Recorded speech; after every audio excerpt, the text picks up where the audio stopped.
உங்க குறிக்கோளை நீங்க அடையிறதுக்கு கடினமா உழைச்சா மட்டும் போதாதுங்க, கான்சென்ட்ரேஷனோட உழைக்கணும். அட நீங்க வேற, அதுதானங்க பிரச்சனையாவே இருக்கு அப்படின்னு யோசிக்கிறீங்களா? அப்படின்னா இந்த கதை உங்களுக்கான கதை தான். ஏன்னா இந்த வீடியோல கான்சென்ட்ரேஷனை இம்ப்ரூவ் பண்றதுக்கான முக்கியமான ஒரு டெக்னிக்கை நான் உங்களுக்கு கதையா சொல்லி தர போறேன். வணக்கம் and welcome to apple box. உங்க கூட பேசிட்டு இருக்கிறது சபரி. அண்ட் இந்த வீடியோக்குள்ள போறதுக்கு முன்னாடி லோக்கல் பிசினஸ் ஒன்றுக்காக ஒரு சின்ன ஷவுட் அவுட்.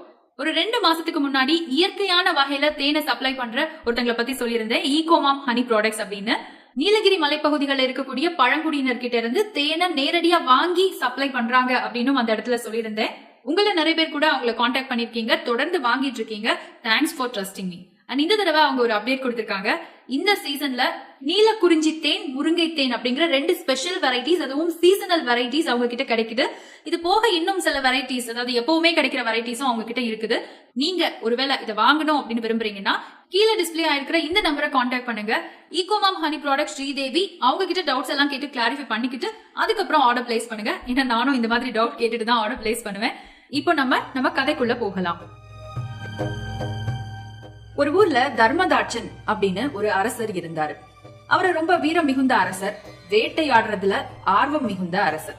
எப்பவுமே நேரம் கிடைக்கும் போது தேவையான ஏற்பாடுகள் எல்லாத்தையும் செஞ்சுட்டு அவர் வேட்டைக்கு போறது வழக்கம்.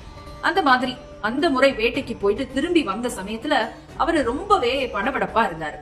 உடனடியா தன்னோட அமைச்சரை கூப்பிட்டு, அமைச்சரே, நம்ம வேட்டைக்கு கூட்டிட்டு போற குதிரைகளுக்கு எல்லாம் சிறப்பான பயிற்சி ஒண்ண கொடுத்தாகணும். அதனால நீங்க நாடு முழுசும் தேடி சிறந்த குதிரை பயிற்சியாளர் ஒருத்தரை கூட்டிட்டு வாங்க அப்படின்னு அவர்கிட்ட சொன்னாரு. அமைச்சருக்கு ஒண்ணுமே புரியல. என்னடா இது, நம்ம லாயத்துல இருக்கிற எல்லா குதிரைக்கும் நல்லா பயிற்சி கொடுக்கப்பட்டிருக்கேன், அதுவும் வேட்டைக்கு கூட்டிட்டு போற குதிரைக்கு ரொம்பவே சிறப்பான பயிற்சிகள் கொடுக்கப்பட்டிருக்கேன், ஆனாலும் அரசருக்கு எதுக்கு இப்போ திடீர்னு ஒரு பயிற்சியாளர் தேவைப்படுறாரு அப்படின்னு மனசுல நினைச்சுக்கிட்டு அரசர்கிட்ட அத கேள்வியாவும் கேக்குறாரு. அரசரே, நம்ம லாயத்துல இருக்கிற குதிரைகளுக்கு தான் ஏற்கனவே வேட்டைக்காக பயிற்சி கொடுத்திருக்கோமே அப்படின்னு. அதுக்கு உடனே அரசர் சொல்றாரு, அமைச்சரே, நீங்க சொல்றதெல்லாம் சரிதான், ஆனாலும் இந்த வேட்டைக்கு கூட்டிட்டு போகும்போது திடீர்னு கைய கால ஆட்டுறது, திடீர்னு தலையை ஆட்டுறதுன்னு இது ஏதாவது பண்ணிக்கிட்டு இருக்கேன். அந்த மாதிரி ஆட்டாம இருக்கிற அளவுக்கு அதுக்கு பயிற்சி கொடுக்கணும். அதுக்குதான் நான் உங்களை பயிற்சியாளரை கூட்டிட்டு வாங்கன்னு சொல்றேன் அப்படின்னு. அமைச்சருக்கு இப்பவும் புரியல. ஏன்னா ஒரு குதிரை கைய கால ஆட்டுறது அப்படிங்கிறது இயற்கை தான். ஏதாவது பூச்சியோ எறும்போ ஏதாவது காதுல போச்சுன்னா கூட அந்த குதிரை தலைய வேகமா தான் ஆட்டும். இப்படி இருக்கும்போது ஒரு குதிரைய இதெல்லாம் பண்ணாத அப்படின்னு சொல்ற அளவுக்கு பயிற்சி கொடுக்க முடியுமா அப்படிங்கறது அவருக்கு சந்தேகம். அப்படியே பயிற்சி கொடுத்தாலும் அந்த பயிற்சியை கொடுக்கறதுக்கு ரொம்ப நாட்களும் ஆகும். இப்படி இருக்கும்போது இந்த அரசர் எதனால இத ரொம்ப நிர்பந்தப்படுத்துறாரு அப்படின்னு யோசிச்சுக்கிட்டே, எதனால அரசரே இப்படி சொல்றீங்க அப்படின்னு அரசர் கிட்ட கேக்குறாரு. அந்த சமயத்துலதான் அரசர் அந்த முறை காட்டுக்கு